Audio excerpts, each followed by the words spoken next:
I need this right now.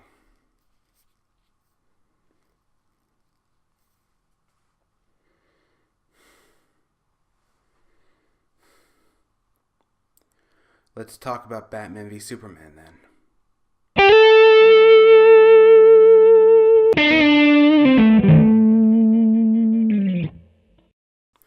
Hello and welcome back to another midnight showing. As always, I'm Kelly and I just got a Batman v Superman. And wow, is this movie getting slammed.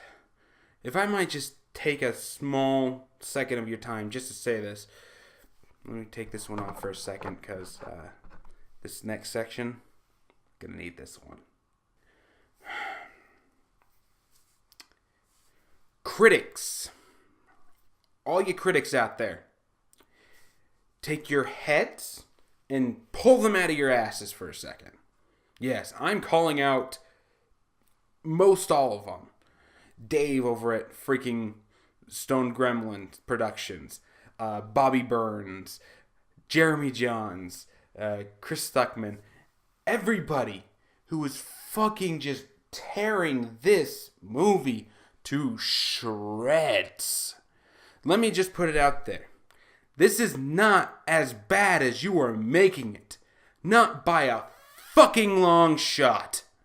I'm sorry, but just because Batman and Superman are in the title doesn't mean that it gets to be put on some goddamn pedestal higher than any other movie. If you took all the problems that this movie has and applied them to any other film, you would not be giving it as bad of a rating as you are. But I'm sorry, just because you're a Batman fanboy and you hate Superman, this suddenly makes it okay to tear this movie to fucking shreds? I am sorry. This movie is not nearly as bad as people are making it out to be, and if they don't stop doing this, I swear to God, there's going to be a black ring in their future.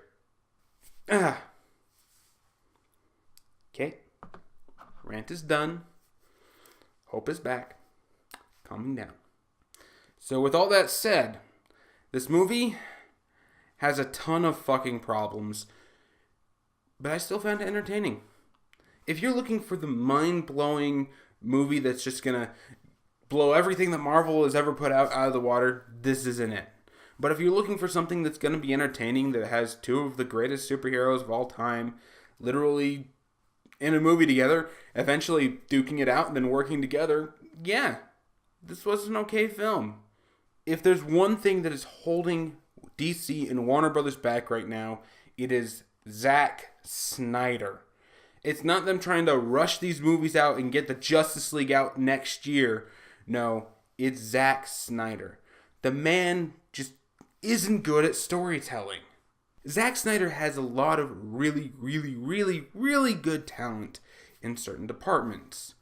One of those being visual effects. Another one of those being fight choreography. You know what? Fire him from director, bring him on as the cinematographer, special effects advisor, and fight choreographer. And bring somebody else in to actually handle the fucking storytelling, because he's what is holding this movie back. Will that ever happen? Will he get fired before they start making the Justice League movie, which is coming regardless of what people say? This movie's already made enough money that the Justice League's been greenlit, so... Answer, he is not going to. And I fear for the Justice League movie under his watch. I really do. And going into the positive of the movie, as I said, visually, this movie looks beautiful. CGI is very well integrated. The fucking fighting is beyond amazing. The acting from everybody minus one person was either good to phenomenal, that just blew your mind. Ben Affleck as Batman especially deserves high praise. Another one that deserves some pretty high praise is Gal Gadot as Wonder Woman, which I honestly thought was going to be a very bad choice. But she actually gave the character a lot of gravitas and, frankly speaking, gave her a lot more character than I thought that DC was going to do. I thought they were going to do what they did in the New 52 and make her a discount Thor. What do I mean by that? Well, you know that scene inside of the Thor movie when he takes a drink? He's like, "This beverage is good! Another!" Yeah, they actually did that with Wonder Woman. They just changed the drink to ice cream. I thought that's what they were going to do to her inside of this movie, but surprisingly, they made her very, very dignified, I guess would be the word to say. And Gal Gadot's performance of her was very well done. I wish that she was in more of the movie, and I wish her reasons for actually being in the movie had nothing to do with the Justice League tie-in. But yeah, she actually did a really good job. But going into the bad non-spoiler version, Jesse Eisenberg as Lex Luthor just doesn't fucking work. And I know someone's going to bring it up where they say, he's not Lex, he's Alexander Luthor. You mean that dumbass idiot from Earth 3 that had the powers of Shazam from their world, where he goes Mazas, that was only inside of Forever Evil to prove that our Lex was a good guy? You mean that Alexander Luthor? Look, that was backpedaling, because there's only maybe one person in the whole movie that ever refers to him as Alex Luthor. He is always just called Lex or Lex Luthor.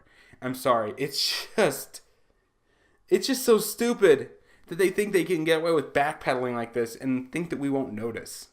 But he was horrid. He never comes off as intimidating. His whole performance can be summed up as if he was trying to be the Joker combined with Steve Jobs. He wasn't scary. He wasn't menacing. He never seemed like he had a grand overall plan. And he never really seemed like the smartest guy in the room, which Lex always has to be the smartest guy in the room. He is literally the smartest character in the DC universe next to Mobius, who was a literal god of knowledge.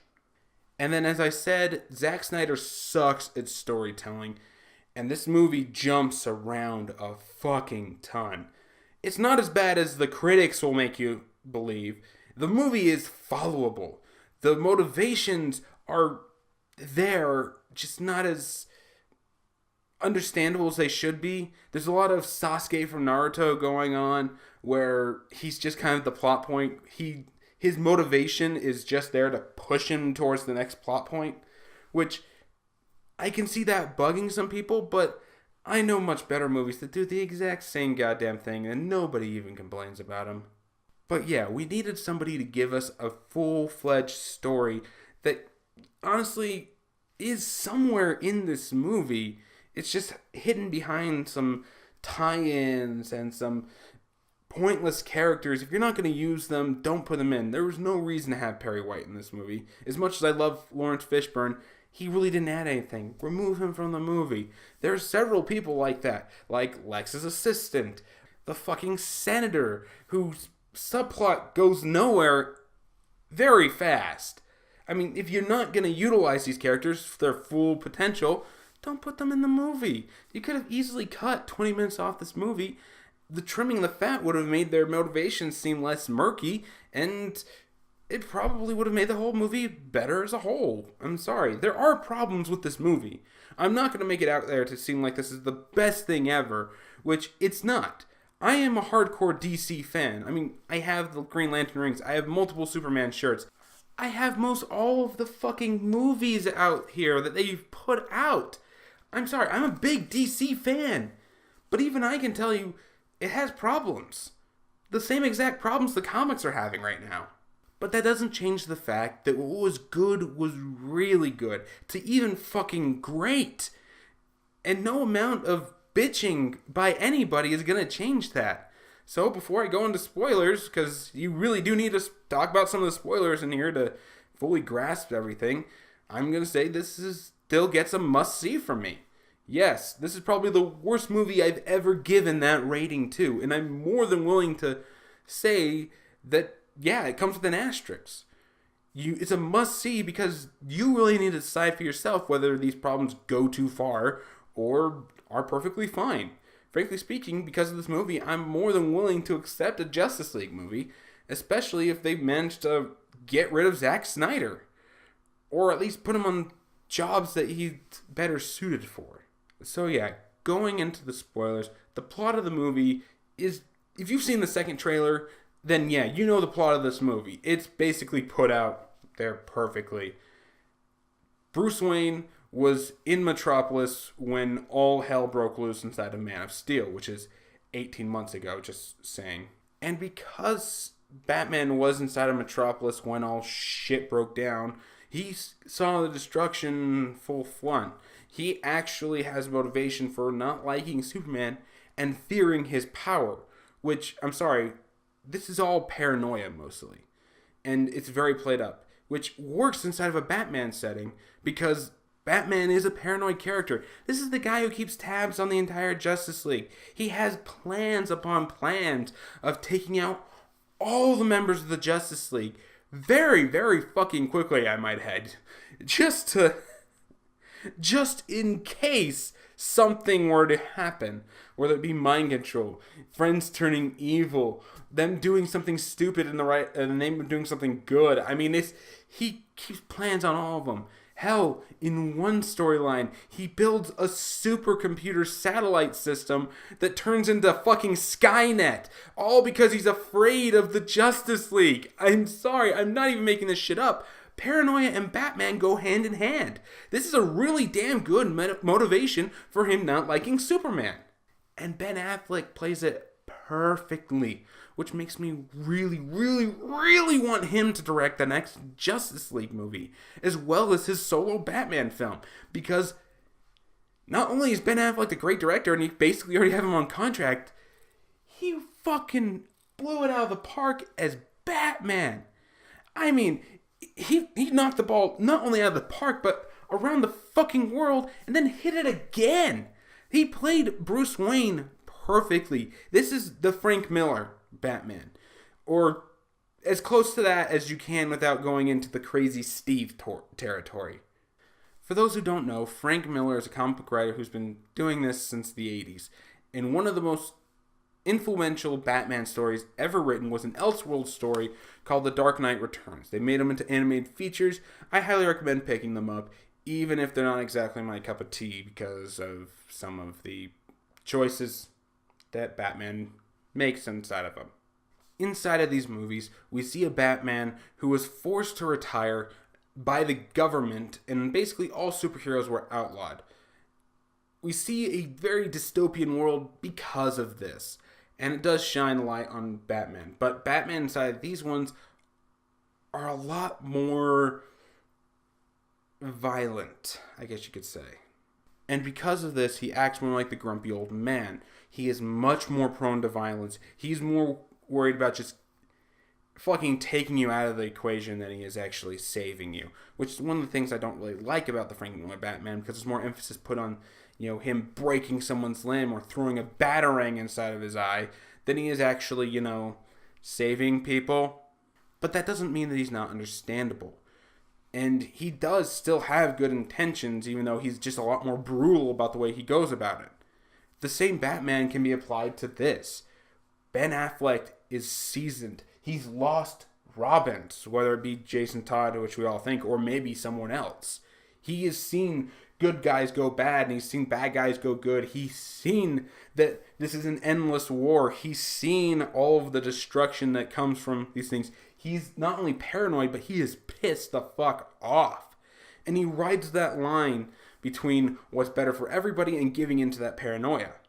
But he doesn't cross the line and go into crazy Steve territory, which was basically a follow-up book to The Dark Knight Returns called All-Star Batman and Robin. It wasn't supposed to be a follow-up book, but Frank Miller turned it into one.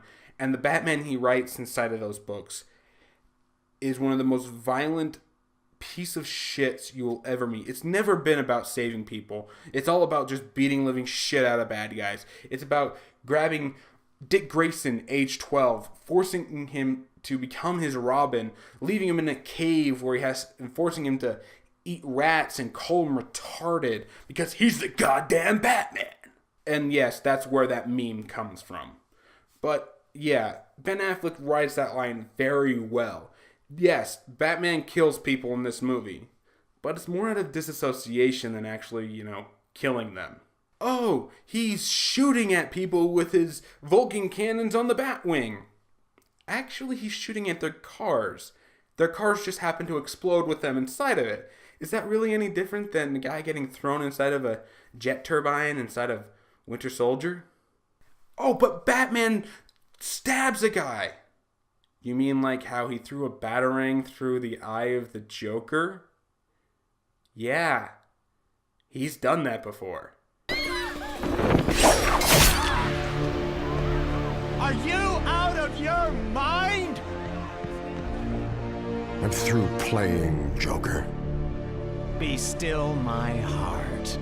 Oh, but Batman uses guns. He never uses guns. I love that one. Batman's first appearance in the comic books, he used twin revolvers. Batman has used guns all the time. He puts them on the cars. He puts them on the Batwings. He just doesn't kill people with those guns. Because guns are necessary tools. He's not willing to keep a handgun on his person, mind you, but he's more than willing to put rocket launchers on his Batmech and fire them at people he knows who can take them, like Superman. I'm sorry, he uses guns all the time. He's not actively killing people inside of this. He's just not saving them, to coin the Batman Begins phrase. Which, again, is just writing that line, and Ben Affleck did such a great job of portraying this. I have to just applaud him. But that's where Batman stands inside this. Superman stands as the god. He's trying to find that balance between doing what's right and, not overstepping his bounds. He's actually trying to find that middle ground. One of the things I don't like about the Superman portrayed inside of this, it's not Cavill's fault. It's completely written. Cavill did a great job as Superman, as always. He acts like Superman, and he does portray him very well. The problem is that writing-wise, Superman has always been portrayed as the god character. He's always a god. Everyone's calling him a god. Hell, even the literal gods of the DC Universe call him gods. But the problem is that he's never actually taken that title onto himself. He's always steadfast to deny. He's just a guy with superpowers trying to do the right thing. He may have godlike powers, but yeah, he's still a man. That's why he's called the Superman. The problem in this movie is that he kind of accepts that he is a god. And he never denies it. At all. And I don't really like that, but I see where they were going with it. In this movie, Superman does some things to try to save people, but they end up backfiring horribly. People start to get scared. Governments put out committees to try to figure out the whole Superman thing, and they call him into court to literally question him and hold him responsible for all the shit he does. Whether it be, going to Africa to stop an arms deal to save his girlfriend, or whether it be, destruction of Metropolis. They want to know where his stand on this, and they want to have some form of oversight on him, which is completely understandable. And Superman tries to, actually accept this, and he tries to go along with it. But this leaves him open to manipulation, which is where Lex Luthor comes in. Lex Luthor is the reason all of this shit starts happening, basically. He's feeding Batman's paranoia while putting Superman in very, very bad positions to get them to finally clash at each other, hoping that they'll kill each other. And yeah, that's actually not a bad way of, kind of putting out the Batman v Superman. Because, let's face it, superheroes fighting happen for 3 reasons. 1, they're idiots and they don't know about the other person, or the only things they know about the other person are the bad shit. You know what I mean? Like, oh, I've heard of the Hulk. He's that rampaging monster that destroys entire cities. No, he's an Avenger. He may have destroyed those in the past, but he is still, an Avenger. Remember that. Idiots like that. With C and D grade superheroes, they generally wouldn't know about each other because they're on smaller scale. So it makes sense that they would start clashing. But yeah, it doesn't really make as much sense for the 2 biggest superheroes of all time to clash for that reason. The second reason that these generally happen are mind control. There's a Batman story that recently came out. Well, actually not recently, more like a few years ago, called Batman Endgame, which actually is a pretty decent one, where Batman actually has to fight off the entire Justice League because they all got Joker toxined and were sent to kill him. It's a very legitimate reason, and it shows why the Justice League weren't around to help with the rest of the event. But yeah, mind control is the other one that's always commonly used. The last one is manipulation. They're pitted against each other because they're both not given all the facts. Batman, he's going more brutal, which pisses off him very much. But at the same time, Batman's being fed all this propaganda, paranoia crap from Lex's side. And Lex even brings in the kryptonite so that Batman can steal it. I mean, this is pretty solid manipulation here. On the other side of the fence, Superman is being put into bad situations and things are getting blamed on him, even though, yes, he was there, but he's not the one who did it. Like the aforementioned gun trader thing. Lois goes in for a story, and Superman shows up to save her, but before he shows up, Lex has a security team there that kills everybody and makes it look like Superman did it. You know, things are getting blamed on Superman that he's not actually doing, which helps feed the paranoia and put him in the position to be manipulated, especially after Lex figures out who he is and kidnaps his mom. Yeah. Another wasted character. She's only in maybe 3 scenes, but at the same time, this is some pretty solid manipulation here. If only it wasn't coming out of Jesse Eisenberg's mouth, and it might actually sound, good. So it makes sense that these guys would fight. The problem is the subplots and tie-ins drag this movie down. Now, when I say tie-ins, I mean all those little things and tidbits that are building to the rest of the Justice League. There's only really 3 scenes in the movie, and each one has a different character it happens to. The Superman one, you can X that out, save us 5 minutes. The Wonder Woman and Batman ones wouldn't be a problem if they weren't actually in the movie. If they moved those to the pre- and post-credit scenes, nobody would even have a fucking problem. The problem is that they weren't. Part of Wonder Woman's motivation is that she's looking into Lex Luthor because, well, he might know something about her as well as everybody else.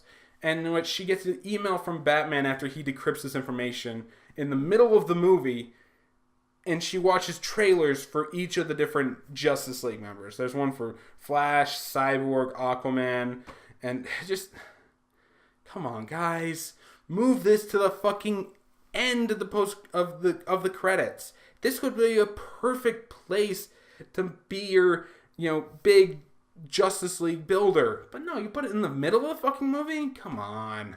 The other one with Batman is that he has nightmares throughout the whole movie. And which, yeah, if you've watched The Dark Knight Returns or read the comics, this is a common occurrence with the Frank Miller Batman. He's haunted by basically the Bat. There's a really, really creepy one where he goes to give flowers to his mother's grave. It literally starts bleeding and the Bat comes out and grabs him and drags him down with it. Kind of visualizing him dragging him down to death, that there is no Bruce Wayne, there's only Batman. Which looks beautiful and it's very well done. These nightmares help us get into the psyche of Batman, and they're very well acted. But one of them is kind of a future thing where the entire Earth has been turned into the apocalyptic state of, apocalypse, and parademons are flying everywhere. Batman's trying to get something to fight Superman, who is working with them, and they even have soldiers underneath his command. And it ends, you've seen most of this in the trailer, it basically ends with him getting his heart ripped out, where he wakes up and he instantly sees a time portal, and fucking Flash over there saying, "It was always Lois, it was right, you were right about him the entire time, bring us together, you have to get us ready, blah, blah, blah." It's just, that would have made a really, really good pre-credit scene, wouldn't it? Where we just see, Batman cleaning up after everything that's gone on and then falls asleep, and then that would have gotten us intrigued for the next movie. Yeah, it would have been sequel baiting, but fuck, we already know there's going to be a sequel anyway, so why the hell not? And yeah, all of the wasted characters inside of this, like Perry White, Superman's mom, fucking Lois as the movie goes on, there's no reason why she should be a part of this movie after Superman saves her from Lex. There really is not another moment inside this movie she should be in. Well, there is one moment, which brings us to the big spoiler. For all those who know about Doomsday in the comics, he's the thing that kills Superman. And in this movie, he kills him. Doomsday is only on screen for maybe 15-20 minutes, which, yeah, he's thrown in there for no goddamn reason, and he looks like shit. there were some good things about him, like the fact that he kept evolving to kind of combat the heroes as they hit him. Like, take, for example, Superman actually is the first one to meet him. And when he comes out of the cocoon of evolution, he's basically the cave troll from Lord of the Rings. And Superman's pretty much able to beat on him pretty easily. But then he starts evolving, and he starts getting more and more, bone things all over him. And yeah, he starts, evolving, making it harder. He starts being able to take Superman's hits. And as the fight progresses, as they hit him with more and more stuff, he evolves further and further and further and starts, making him stronger. If you know Doomsday's unkillable because, when he dies, he fucking comes back to life, evolved in a way so you can't kill him that way. Like, say you kill him by, beating him so bad that he dies. Well, when he comes back to life, he's going to have evolved to the point where he's got so much fucking plated armor on him and these unbreakable bones that, yeah, you're not going to be able to beat him to death unless you can somehow really get stronger. Or if you lobotomize him like you did inside of the Justice League animated feature with the Justice Force. When he comes back to life, he's going to have better protection and his brain's going to be resistant to superheated conditions. You won't be able to heat vision his brain out again. It's just the way it is. Yeah. They kind of reflected that with the way they went with Doomsday, but there is no reason to have him in this movie other than to say that you did, and it's so fucking stupid. And as I said, he ends up killing Superman. Superman kills him with a kryptonite spear that Batman made to kill him, through the heart. But Doomsday manages to impale him through his own heart using a big old nest of bone spike that was coming out of his arm. Yeah, and Superman dies, but he doesn't really die, which is something that DC does a lot. And let's face it, the person that started this trend was Superman, so it only makes sense that it's in this movie. But yeah, I have a lot of things I want to say about this, but I don't want to go into 2 hours of in-depth discussion and argument things, so I'm just going to call it here and just say it like this. This movie has problems. It has a lot of problems with things that are just piled on top of it. The movie's too long. It's not that it's too violent or too serious, like some people will say, and it's not nearly as bloated as other people will say, but there are things inside this movie that could have been cut. Characters, scenes. You needed to recast Jesse Eisenberg, who is just the worst possible person you could have had for any kind of a Luthor role, whether he be Lex, Lionel, or Alex. I don't care. Jesse Eisenberg is not the guy you wanted there. But all in all, I still liked the film. I found it very enjoyable. It wasn't perfect. I didn't go in thinking it was perfect. I just thought that I was going to go see a movie that could have been good. And it was okay. You might be wondering why I brought my Blue Ring of Hope here. For one, I need it to kind of get over the fact that DC still just doesn't seem to be getting what they're doing is wrong and fixing their problems. So I'm hoping that they can somehow one day realize that with a lot of the criticism that they're getting here. I hope that they can. But one of the things I also think is this movie does give me a hope for things like the Batman and Wonder Woman movies. I mean, Ben Affleck making his own Batman movie is going to be amazing. Gal Gadot as Wonder Woman just blew me away. I want to see more of her. I want to know the backstory here as it's portrayed, because there's a good little time where there's a picture of her with Chris Pine as Steve Trevor. I really want to see this. On top of which, with all the criticisms they're getting here, if they push it back another year just to try to figure out more of the problems like they did with this movie, I think that the Justice League movie could be really damn good. Even if they do the resurrection of Superman inside of it. Although I'd say maybe put a couple of other movies like the Batman and Wonder Woman movies before Justice League and then bring him back. You know, just give us some time to say, oh, maybe he actually is dead. You know, that's what I would do. That's all I'm saying. So I do have hope that the DCU can actually work, because it should be able to, and I really want it to. So, as I said, my final verdict on this whole thing is it's a must-see. You really do need to decide for yourself what works and what doesn't. Was it the best movie ever? No. Was it the worst movie ever? No. But you really do need to decide what worked and what didn't for you. And that demands that you go see it. It's worth watching in theaters, especially some of these fight scenes inside of IMAX with fucking surround sound and maybe the D-box chair going. It's worth it. It really is. I don't want people to tell you that it isn't. But just go into it knowing that it's not going to be perfect.